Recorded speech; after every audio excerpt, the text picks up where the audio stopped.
नमस्कार, न्यूज़ 24 देख रहे हैं आप और आपके साथ मैं हूं सऊद मोहम्मद खालिद। जी हां, आपने जलती दिल्ली देखी, आपने हिंसक दिल्ली देखी, दिल्ली का दंगा देखा, लेकिन अब दिल्ली का दर्द भी देख लीजिए। ये जो आप तस्वीरें देख रहे थे, ये दिल्ली वासी ही हैं, हमारे आपके ही दिल्ली के लोग। उत्तर पूर्वी दिल्ली में रविवार से शुरू हुई हिंसा में मरने वालों की संख्या 24 तक पहुंच गई है। सैकड़ों लोग अब भी अस्पतालों में जिंदगी की जंग लड़ रहे हैं। दिल्ली हिंसा का शिकार बनने वालों में हेड कांस्टेबल रतन लाल भी शामिल हैं। शहीद रतन लाल को आज उनके पैतृक गांव में अंतिम विदाई दी गई। शहीद रतन लाल के 7 साल के बेटे ने जब मुखाग्नि दी तो माहौल गमगीन हो उठा। इससे पहले परिवार के विरोध के बाद केंद्र सरकार ने रतन लाल को शहीद का दर्जा दे दिया। रतन लाल के परिवार पर भले ही दुखों का पहाड़ इस वक्त टूट पड़ा हो, लेकिन वो अब भी शांति की अपील कर रहा है।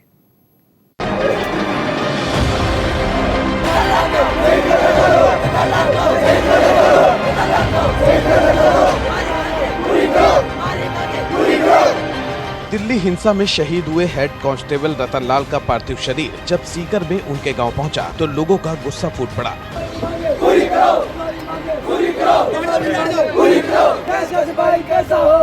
लोग रतन लाल को शहीद का दर्जा देने की मांग कर रहे थे। इस मांग को लेकर ग्रामीणों ने फतेहपुर झुंझुनू मार्ग जाम कर दिया। प्रदर्शनकारियों का कहना था कि जब तक रतन लाल को शहीद का दर्जा नहीं दिया जाता तब तक वो अंतिम संस्कार नहीं करेंगे।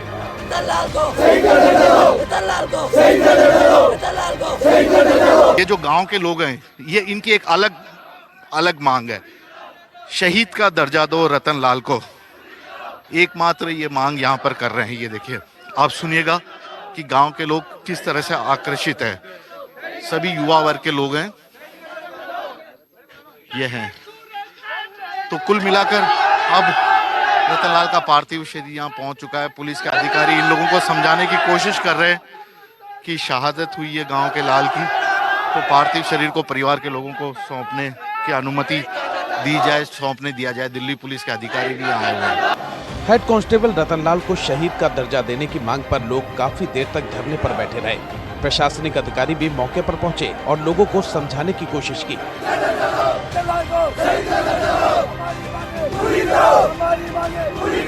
आखिर में स्थानीय सांसद के आश्वासन के बाद परिवार अंतिम संस्कार को राजी हुआ और पूरे सम्मान के साथ हेड कांस्टेबल रतन लाल को अंतिम विदाई दी गई। दिल्ली पुलिस के जवानों ने शहीद रतन लाल को गार्ड ऑफ ऑनर दिया। जब शहीद रतन लाल के 7 साल के मासूम बेटे राम ने उन्हें मुखाग्नि दी तो माहौल काफी गमगीन हो गया। दिल्ली पुलिस में हेड कांस्टेबल रतन लाल हिंसक भीड़ को काबू कर रहे थे। वो इस कोशिश में थे कि पत्थरबाजी न हो, आग न लगाई जाए, हिंसा न हो, किसी का जान माल का नुकसान न हो, कानून व्यवस्था बनी रहे। लेकिन हिंसा पर उतारू उन्मादी भीड़ ने उनकी जान ले ली। एसीपी गोकुलपुरी ऑफिस में तैनात रतन लाल आखिरी दम तक दंगाइयों का मुकाबला करते रहे। रतन लाल राजस्थान के सीकर के मूल निवासी थे। उन्होंने छुट्टी लेकर होली पर मां से आने का वादा किया था। परिवार और गांव के दोस्तों के साथ होली मनाने की बात कही थी। 2.5 साल पहले ही रतन लाल के पिता की मौत हुई थी। 3 भाइयों में रतन लाल सबसे बड़े थे। 1998 में वो दिल्ली पुलिस में भर्ती हुए थे। परिवार में 12 साल की बेटी सिद्धि, 10 साल की कनक और 7 साल का बेटा है। 2 बेटियों और 1 बेटे के पिता रतन लाल का परिवार मातम में डूबा है। अपने सिर से पिता का साया खोने वाली शहीद रतन लाल की बेटी अपील कर रही है कि दिल्ली में जो प्रदर्शन कर रहे हैं और हिंसा पर उतारू हैं, वो ना तो तोड़फोड़ करें, ना ही पुलिस वालों पर हमला करें, क्योंकि पुलिस वाले जनता की और देश की सुरक्षा के लिए होते हैं। इस वक्त मैं मौजूद हूँ दिल्ली पुलिस के हेड कांस्टेबल रतन लाल जी के घर में, जिनका की प्रदर्शनकारियों ने को नियंत्रित करते वक्त अपनी जान दी थी। उनकी बेटी हमारे साथ है। ईशा, मैं आपसे ये जानना चाहता हूँ, आप क्या कहना चाहेंगे कल की जिस तरह से घटना हुई है दिल्ली में, आपके पिताजी को अपनी जान भी देनी पड़ी थी। जैसा कल दिल्ली पुलिस के साथ हुआ है वैसा और किसी पुलिस के साथ नहीं होना चाहिए और वो अपनी सेफ्टी और लोगों की सेफ्टी के लिए ऐसा करते हैं और मेरे पिता को शहीदी का दर्जा मिलना चाहिए। जो एजिटेशन कर रहे हैं उन लोगों को क्या कहना चाहेंगे, कभी ऐसा नहीं करना चाहिए? नहीं, कभी ऐसा नहीं करना चाहिए।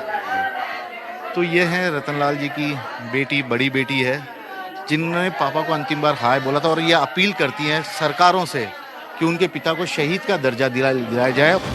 छोटी सी उम्र में अपने पिता को खोने वाली शहीद रतनलाल की बेटी से दंगाइयों को सीख लेनी चाहिए, जो गम का पहाड़ टूटने के बाद भी शांति की अपील कर रही है।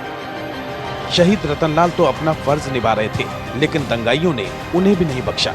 अब दिल्ली पुलिस को हिंसा करने वाले उन्मादियों को उनके अंजाम तक पहुंचाना होगा, क्योंकि जो हिंसा करते हैं वो सभ्य समाज का हिस्सा कभी नहीं हो सकते।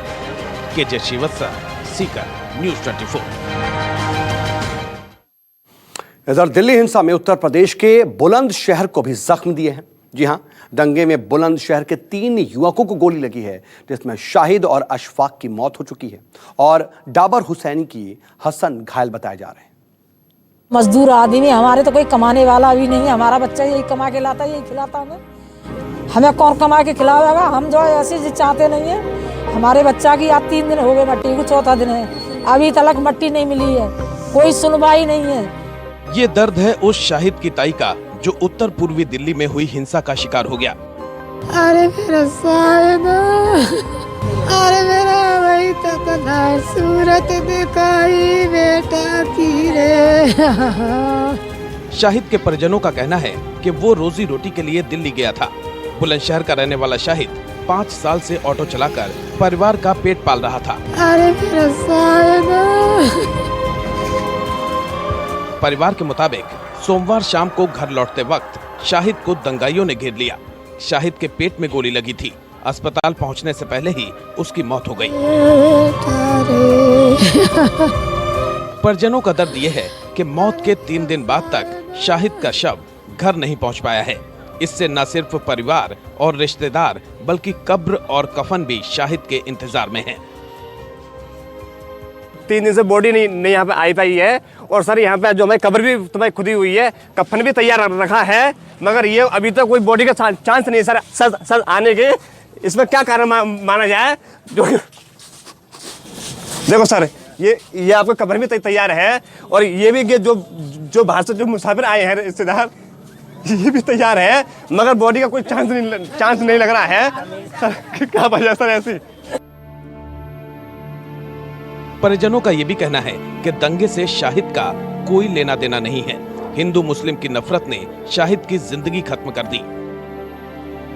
शाहिद का परिवार लोगों से नफरत खत्म करने की अपील कर रहा है, साथ ही सवाल कर रहा है कि आखिर उनकी क्या खता है जो मौत के 3 दिन बाद भी शाहिद का शव उनको नहीं मिल सका। घर की गरीब हालत है, और वहीं से अपना ऑटो चला के आ रहा था वो, तो कुछ भीड़ ने उसको घेर लिया। उसने बचने के लिए बहुत प्रयास किया, लेकिन नहीं बच पाया। उसके वहीं पर गोली मार दी और उसकी मौत हो गई। और हमारे भाई को आज 3रा दिन है उसकी मृत्यु हुए। जीटीबी अस्पताल में है वो पोस्टमार्टम के लिए, ना ही उसका पोस्टमार्टम हो पाया है।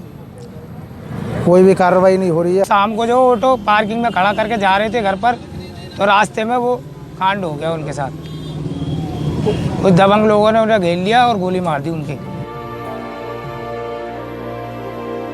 जहांगीराबाद कोतवाली के गांव सांखनी के रहने वाले अशफाक हुसैन भी दिल्ली के दंगे का शिकार बन गए। अशफाक फ्रिज और वॉशिंग मशीन रिपेयर का काम करके परिवार का पेट पालते थे। दंगे में अशफाक के सीने और सिर में कई गोली लगी और उनकी मौत हो गई। मेरा भतीजा परसों उनका काम करे, वो सामान वामान लेने जा रहा था या पैसे लेने जा रहा था। जो दंगा होगा तो उसमें जैसे अपना जो ये दंगे की वजह से भाग रहा था, तो उसके गोली मार दी।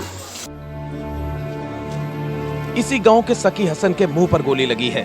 सकी हसन अस्पताल में जिंदगी और मौत के बीच जंग लड़ रहे हैं। सांखनी गांव में एहतियातन कई थानों के पुलिस बल की तैनाती कर दी गई है।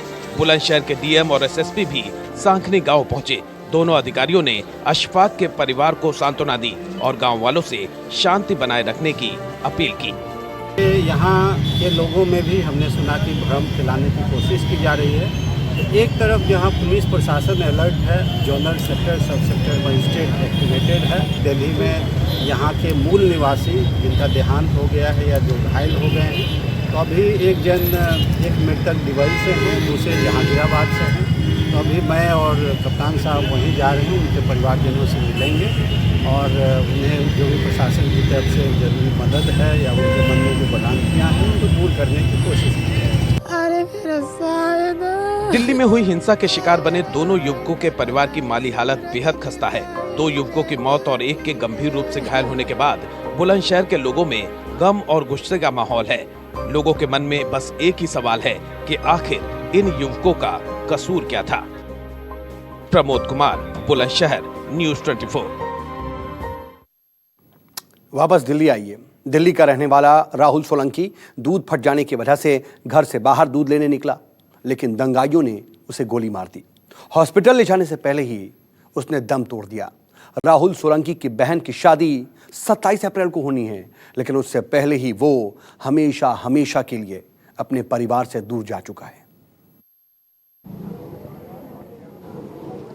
दंगे और दंगाइयों के हत्थे कई लोग चढ़ गए हैं और उसमें से एक ऐसा लाल है जिनके पिता इस वक्त मेरे साथ हैं। वो लाल आज जीवित नहीं है। आइए सीधे मैं उनसे बात कर लेती हूँ। क्या हुआ था, किस वक्त ये हादसा हुआ? मैडम जी, ये 3 सवा 3 बजे संभावना हो रही थी हादसे होने वाले हैं, तो मैंने 112 पे 2 बार कॉल किया। एक बार से बिहार जाते समय, एक बार से बिहार से लौटते समय, कि फोर्स की व्यवस्था कराओ, यहाँ दंगे हो सकते हैं। लेकिन कोई व्यवस्था नहीं कराई गई। मेरे बच्चों ने मेरे को फ़ोन करके घर पे बुला लिया कि पापा घर पे आ जाओ। मेरे उसी बेटे ने बुलाया था, राहुल सोलंकी ने, पापा घर पे आ जाओ, मम्मी बुला रही है। मैं घर पे चला गया। आप कहाँ थे उस वक्त? मैं उस समय सिर्फ बिहार में अंदर था। मैं घर पर आ गया, सभी परिवार घर में मौजूद थे। तो मैं करीब 5 बजे करीब घर पहुंचा तो चाय बनाने लगे बच्चे, तो चाय बनाई गई। चाय में दूध फट गया तो राहुल कहने लगा कि दूध में दूसरा लेके आता हूँ पाल डेयरी से, और अभी आया। मैंने बेटा झगड़े झगड़े का लफड़ा चल रहा है, अभी आने की जरूरत नहीं है। जगह ना है भाई, झगड़ा अभी कुछ नहीं है। अभी तो मैं उल्ले कौन पति लेके भग आऊँगा। मैं जब वो दूध लेने गया पाल डेयरी वाली गली में, जैसे ही गया तो ब्रिजपुरी मेन रोड से बिहार की पुलिया पे पाल डेयरी वाली गली में जब दंगाई एकदम घुसे तो सीधे गोली मेरे बेटे में मार दी और गोली उसके लग गई और वो घायल हो गया। दर्द उस बेटे के लिए है जो बाप के मुंह से निकल रही है। जाहिर तौर पर घर से बाहर निकला था बेटा दूध लाने के लिए, लेकिन ये पता नहीं था कि वो वापस आएगा ही नहीं। कैमरा पर्सन हरविंदर ढिल्लन के साथ पल्लवी झा, दिल्ली, न्यूज़ 24।